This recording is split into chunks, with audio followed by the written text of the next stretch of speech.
this video, I'll demonstrate how to override the default VLAN setting in an enterprise radius network using the Advanced Network Settings menu with the Ruckus Cloud Wi-Fi portal using a computer browser user interface. This is a new feature as of release 18.03. By default, when you configure an 802.1x wireless LAN, dynamic VLAN is enabled. This setting allows an administrator to assign clients into different logical networks on the same network. It means that the radius server you authenticate with can give you a different VLAN which will be accepted by the AP.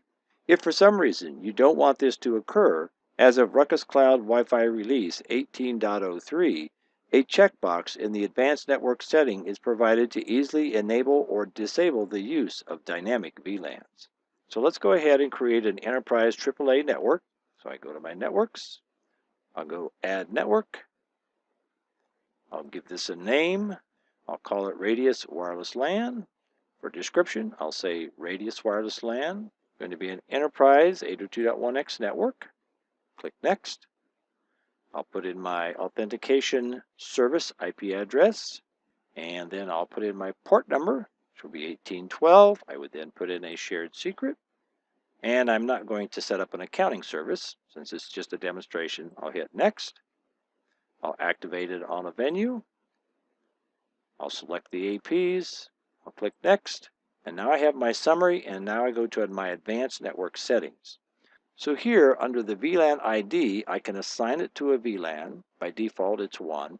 And this is the tick box that is new as of 18.03, Enable Dynamic VLAN. So if I untick this, that means that it'll disable dynamic VLANs. And if I roll over the question mark, it says enable this control to allow VLAN attribute return from radius to override manually configured VLANs. Normally this is on by default. So in this case, if I want to disable it, then I would uncheck the box and then I would hit OK. And then I would then create the network. And we'll then activate it. So now that we have our network created, if for some reason we wanted to go back and turn that feature on, I could click on the network. I could go to Edit the Network, could go to my Advanced tab, and I could tick that and now enable it. And if I wanted to save that, then I would go ahead and hit Save. And that will go ahead and update the network.